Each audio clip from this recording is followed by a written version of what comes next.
Hello बच्चों, आप लोग का प्रिपरेशन कैसा चल रहा है बताओ जरूर। क्योंकि एसएससी सीएचएल्स के बाद मैं एसएससी सीजीएल के ऊपर एक क्या लेके आने वाला हूं, एक क्या होता है मैराथन क्लास लेके आने वाला हूं। टॉप 50 सम्स को जो एसएससी सीजीएल का जान होने वाला है उनके अपनी क्लास में क्या करूंगा, डिस्कस करूंगा। लेकिन आज की क्लासेस जो होगा वो ऑलवेज सीएचएल के बेस पर होगा।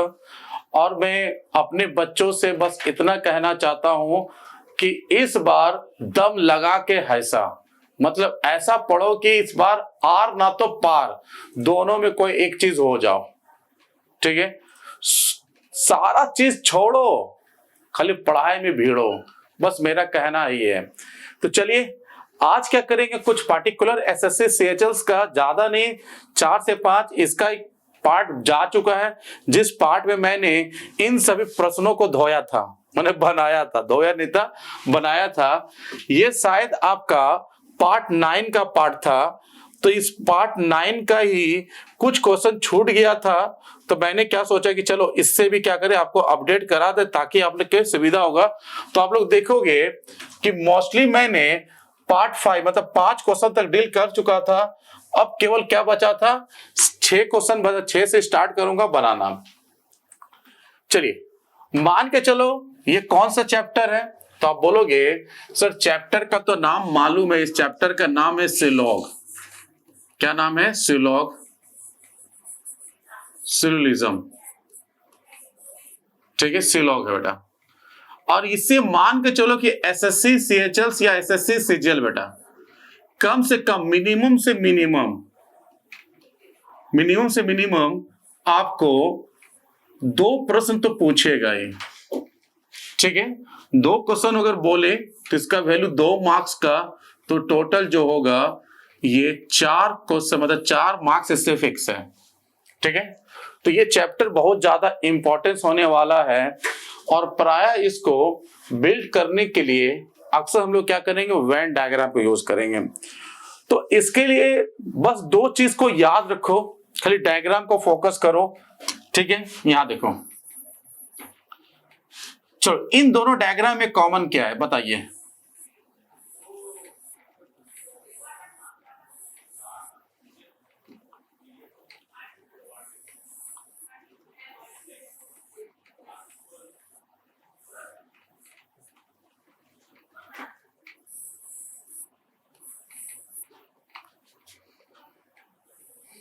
सोचो क्या है ये। तो आपने बोला कि सर जब रिलेशन किसी के साथ होता है तो डायग्राम शो करता है, अगर रिलेशन नहीं भी होगा तब भी डायग्राम शो करेगा, तो जो आपको दिखाई देगा। तो सिलोजिज्म के अंदर में प्राय जो होता है वो 2 तरह का कंक्लूजन होता है, एक डेफिनेट होता है और एक क्या होता है, डेफिनेट गलत भी होता है, और एक होता है लॉजिकल होता है। तो डेफिनेट सही या गलत जो होता है वो डायग्राम शो करता है। जैसे कि फॉर एग्जांपल अगर बोलेंगे, अगर किसी के बीच में रिलेशन हो तो डायग्राम ऐसे बनेगा, अगर रिलेशन नहीं हो तो आपका डायग्राम ऐसा बनेगा। तो बनते हुए दिखाई देगा, बिगड़ते हुए दिखाई देगा, मतलब वो डेफिनेट बोल रहा है बेटा। अब इसमें देखोगे तो इसमें क्या होगा, लॉजिक होगा। तो आप बोलेंगे कि इसमें ए और बी के बीच में क्या रिलेशन बन रहा है, तो आप बोलोगे कि ए और बी के बिहाफ में ना तो बनते हुए दिखाई दे रहा है, अगर बनते हुए दिखाई देता तो डायग्राम ऐसा बनता। ठीक है, अगर इन लोग के बीच में अगर रिलेशन नहीं होता डायग्राम ऐसे बनता, तो तुम लोग ना तो बनते हुए दिखाई दे रहा है ना तो बिगड़ते हुए दिखाई दे रहा है। तो यहाँ पर लॉजिक अप्लाई होगा। लॉजिक क्या बोलता है कि ए जो है वो बी के पास जा भी सकता है और नहीं भी जा सकता है। ठीक है, बस इतना ही पॉइंट ऑफ व्यू सोचना है और सिलोजिज्म आपके हाथ से खत्म हो जाएगा, पूरा का पूरा खत्म हो जाएगा। ठीक है, तो बेसिकली आपको इसी चीज को याद रखना है कि जैसे कि इसमें बताया जा रहा है, आप लोग देखोगे कि इसमें जो बोला है कि ऑल आर जो है, इसमें देखोगे रॉक ओशन लिखा है, लेकिन आर और ओ से डिनोट करेंगे कि सारा, इसमें बोला जा रहा है कि सारा रॉक्स इज द ओशन लिखा हुआ है, लेकिन इसमें ऑल आर इज ओ, तो सारा आर जो है वो बेटा किसके अंदर में है, ओ के अंदर में है, ठीक है। नेक्स्ट बोला है कि सारा का सारा ओ जो है वो बी के अंदर में जाएगा, क्लियर है। और इसमें बोला जा रहा है कि डब्ल्यू का कुछ पार्ट जो होगा वो बी के अंदर में होगा, ठीक है, इस तरह से बोला है। तो पहला कंक्लूजन अगर बोला जा रहा है, आप लोग देखोगे कि बोला जा रहा है कि बी का कुछ पार्ट जो है वो आर के अंदर में होगा। बी का कुछ पार्ट किसके अंदर में, आर के अंदर में है। तो आपको साफ दिखाई दे रहा है कि सारा आर बेटा किसके अंदर में है, बी के अंदर में। अगर सारा आर अगर बी के अंदर में है तो बी का कुछ पार्ट बेटा आर के अंदर में तो होगा ही। ये डेफिनेट क्या हो रहा है बेटा, मेरा सही कर रहा है। नेक्स्ट देखो इसमें क्या बोला क्या है कि W का कुछ पार्ट O में होगा। तो तुम बोलोगे सिमिलरिटी बोलोगे, अगर W और O के बीच में अगर रिलेशन होता तो डायग्राम ऐसे बनता, चाहे ऐसे बनता। अगर रिलेशन नहीं होता तो कुछ इस तरह से बनता हुआ दिखाई देता कि नहीं। तो मतलब सर O और W के बीच में ना तो बनते हुए दिखाई दे रहा है ना तो बिगड़ते हुए दिखाई दे रहा है, तो डेफिनेट बोल नहीं सकते हैं। जहां डेफिनेट नहीं बोल सकते हैं तो वहां पर कुछ भी बोलना आपका गलत माना जाएगा। मतलब ये वाला कंक्लूजन हो भी सकता है और नहीं भी हो सकता है।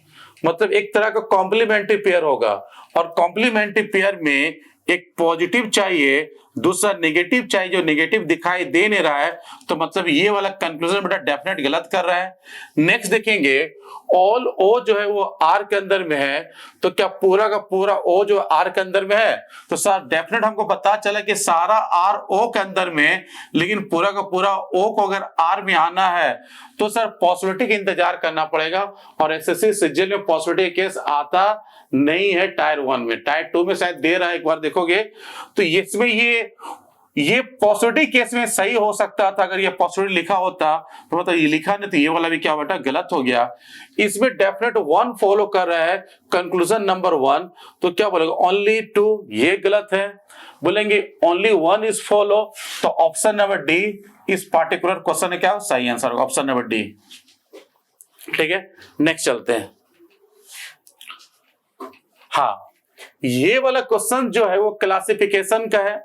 हमको देखना है कि ये जो कैलकुलेट यहाँ पर जो नंबर है ये किसके साथ सेम लॉजिक बैठ रहा है। मतलब इसमें बताया जा रहा है कि 4, ठीक है, और इसके बाद देखिएगा 152 और यहां पर 6 बोल रहा है, ठीक है। तो ये बार बार बहुत रिपीटेशन हम क्लास में करवा रहे हैं, ये आने का चांस है। तो हमेशा सोचो इसमें जो बड़ा वाला नंबर है उसके बारे में सोचो कि ऐसा 4 और 6 के साथ क्या करेंगे ताकि 52 इसको बना सके। मतलब 4 और 6 के साथ ऐसा क्या करेंगे ताकि 152 बना सके। तो तुम बोलोगे सर भी 2 ही चीज हो सकता है, या तो इनटू होगा, अगर इनटू से नहीं हो रहा है तो बेटा इनटू ही सोचो, और उसके बाद अगर इनटू नहीं हो रहा है तो कहीं ना कहीं इनका स्क्वायर करो। तो यहां से आपको समझ में आएगा। अगर मान लो इसका जब स्क्वायर करते हैं तो सर इसका जो स्क्वायर करेंगे तो यहां 16 होगा, और इसका स्क्वायर करेंगे 36 होगा।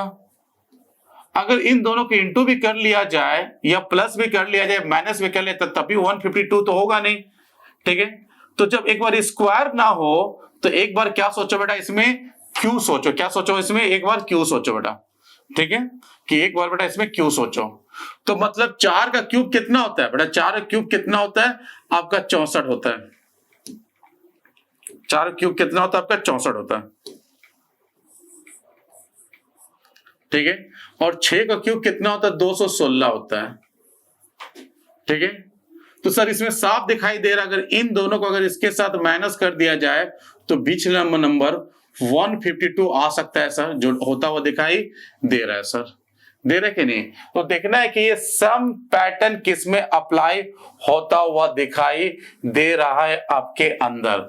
तो तुम बोलोगे 5 के स्क्वायर कितना होता है 25, 5 का क्यूब कितना होता है, इसमें क्यूब करना है। 5 का क्यूब क्या होता है 125 होता है, ठीक है। और 8 का क्यूब जो होता है वो 8 का क्यूब आपका देखोगे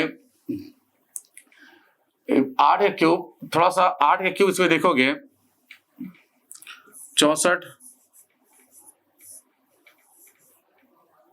32, 48, 48 मतलब 512, याद भी आ रहा था, थोड़ा दिमाग से उतर गया था, मतलब 512। ठीक है, 8 क्यूब कितना होता है? 512। अब तुम सोचो इसके साथ अगर इसको माइनस किया जाए तो क्या 2 आएगा? तो 12 में से 5 जाएगा तो 7 होगा। ठीक है, अब सोचो इसमें यहां पर 10 है, 10 में से अगर 2 जाएगा तो 8 होगा। ठीक है, यहां बचा 4, 4 में से अगर 1 जाएगा तो यहां बचेगा 3 बचेगा, तो यहां तो 287 दे रहा है, ऐसा होता हुआ दिखाई नहीं दे रहा। ये तो लॉजिक अप्लाई नहीं हो रहा, इसमें तो नहीं हो रहा है। सेंड नेक्स्ट बड़ा दूसरा देखो, इसमें 3 का क्यूब कितना होता है? 27 होता है। इसमें 4 का क्यूब कितना होता है? 64 होता है। ठीक है, अगर 14 से 7 को माइनस करोगे तो बेटा यहाँ पर 7 आना चाहिए था, यहाँ 5 आ रहा था, ये वाला भी होगा नहीं। ठीक है, इसमें देखोगे 4 का क्यूब कितना होता है बेटा? 4 का क्यूब जो होता है आपका 16 होता है, ये 4 का क्यूब आपका 64 होता है, और 7 का क्यूब आपका होता है 343 होता है। ठीक है, इसको भी माइनस करो तब भी नहीं आएगा। अब इसको देख लेते हैं, इसमें लेंगे 2 का क्यूब जो होता है वो 8 होता है, और 6 का क्यूब क्या होता है? 216 होता है। अब इसके साथ इसको माइनस करो तो 100% 208 तो आता हुआ दिखाई दे रहा है, मतलब ऑप्शन नंबर डी जो है आपका राइट आंसर होगा, ऑप्शन नंबर डी। ठीक है, चलिए नेक्स्ट क्वेश्चन पर चलते हैं। चलिए, ये बहुत इजी काउंटिंग द फिगर लिए हैं, इसको आप लोग ओरली भी सोल्व कर सकते हो, कोई दिक्कत नहीं है। तो काउंटिंग द फिगर का बहुत ही बेसिक सम्स लिए हैं। ठीक है, ये एसएससी सीएचएल में प्रीवियस पूछा गया था। चलिए, आप लोग को बार बार बता रहे हैं कि जब भी इस तरह का पिक्चर दिखाई दे तो इसमें टोटल जो स्क्वायर कितना होता है? तो बोलेंगे 1, 2, 3 और ये 4, मतलब 4 का मल्टीप्लाई अगर 2 से कर देंगे तो यहां पर कितना होगा? 8 होगा। क्लियर है? तो आप बोलोगे इसी तरह पिक्चर यहाँ 1 है, 2 है, 3 है, 4 है, 5 है और यहाँ 6 है, मतलब बोलेंगे 6 का जब मल्टीप्लाई 2 से करेंगे तो यहां पर जो होगा 12 होगा। और आप लोग बताए कि इस तरह का डायग्राम में कैसे काउंट करते हैं? तो बोलेंगे सर यहाँ 1, यहाँ 2, इसको जोड़ेंगे तो यहाँ पर 3 होगा। तो जो आपको यहाँ पर दिखाई दे रहा है, आपको कलर चेंज कर लेते हैं, यहाँ पर दिखाई दे रहा है ये वाला सेंट। ठीक है, ये कितना दिखाई दे रहा है आपको? तो बोलेंगे सर ये जो है आपका 3 दिखाई दे रहा है। ठीक है, तो बोलेंगे सर ये वाला पार्ट सर कितना दिखाई दे रहा है? 3 दिखाई दे रहा है। तो नॉर्मल देखेंगे यहाँ पर बच्चा 15 आपको होता हुआ दिखाई दे रहा है। लेकिन तुम सोचो ये दोनों पिक्चर जुटा है, तो जहां से जुटा हुआ है वहां पर क्या करो? एक ब्लू पॉइंट कर दो। यहाँ दिखा है ना, क्या यहां से कोई हिडन ट्रायंगल बन रहा है? बोले सर ये वाला तो काउंट किए हैं और इसका ये वाला भी काउंट किए, लेकिन ये दोनों मिला के ट्रायंगल बनता हुआ दिखाई दे रहा है। तो एक इधर दिखाई दे रहा है, एक इधर भी दिखाई दे रहा है, तो मतलब सर 2 और दे दिया, तो 2 इसमें और ऐड कर देंगे तो टोटल होगा 17। इसमें टोटल जो ट्रायंगल बनेगा 17 बनेगा, तो option number 7 is the right answer. कटा है? ठीक है, चलिए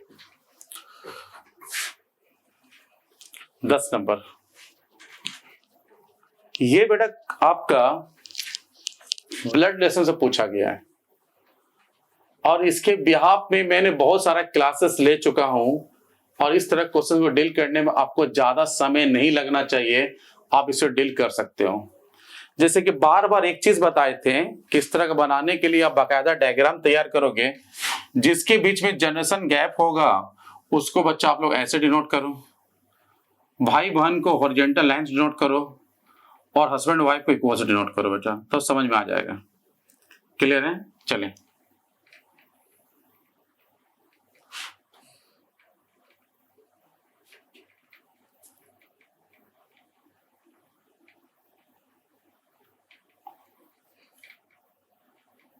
चलो इसको समझ में आ गया। अब इसी तरह से हम लोग क्या करेंगे, इसी तरह से इसको डिनोट करते हैं। तो पार्टिकुलर इसमें आप लोग देखोगे यहां पर आपको क्वेश्चन पूछा जा रहा है, ये वाला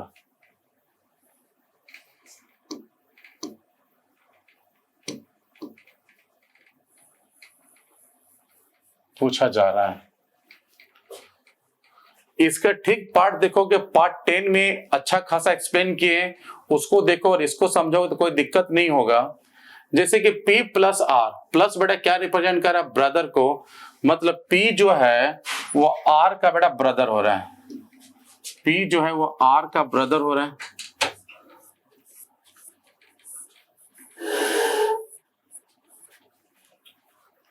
डिवाइडेड क्या रिप्रेजेंट कर रहा है, डिवाइडेड इसमें सिस्टर को रिप्रेजेंट कर रहा है कि R जो है सिस्टर किसका है, T का है।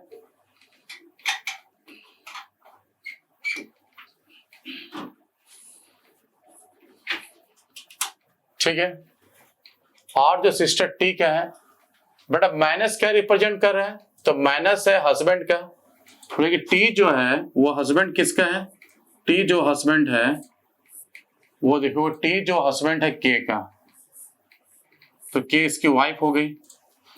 अब इनटू क्या रिप्रेजेंट कर रहा है, तो इनटू इसमें रिप्रेजेंट कर रहा है, आप लोग देखोगे तो इनटू जो है प्लस यहां हो गया, माइनस हो गया, इनटू यहां पर मदर का रिप्रेजेंट कर रहा है, तो मतलब इसमें देखोगे कि K जो है मदर किसका है, O का है, तो यहां पर O आ गया। अब फिर देखेंगे O जो है मदर किसका है, तो O जो मदर किसका है, C का है, तो C यहां पर आ गया। तो पूछा जा रहा है कि P जो है वो O का किस संबंधित है, तो P जब भी O को देखेगा तिरछा दिखेगा नहीं, तो तिरछा देखने वाला क्या होता है, हमेशा अंकल होता है। अब वो कौन सा अंकल होगा, तो इसमें अंकल केवल एक ही चीज लिखा हुआ है, अंकल, मतलब ऑप्शन नंबर सी होगा बच्चा, option number C is the right answer होगा। तो मैंने क्या किया, आज की क्लासेस में मैंने इंपॉर्टेंट 4 से 5 सम को डील किया, ठीक है, और ये पार्ट 10 ये पार्ट 11 में जाएगा, और ये पार्ट 11 जो होगा पार्ट 9 का ही ये दूसरा भाग होगा।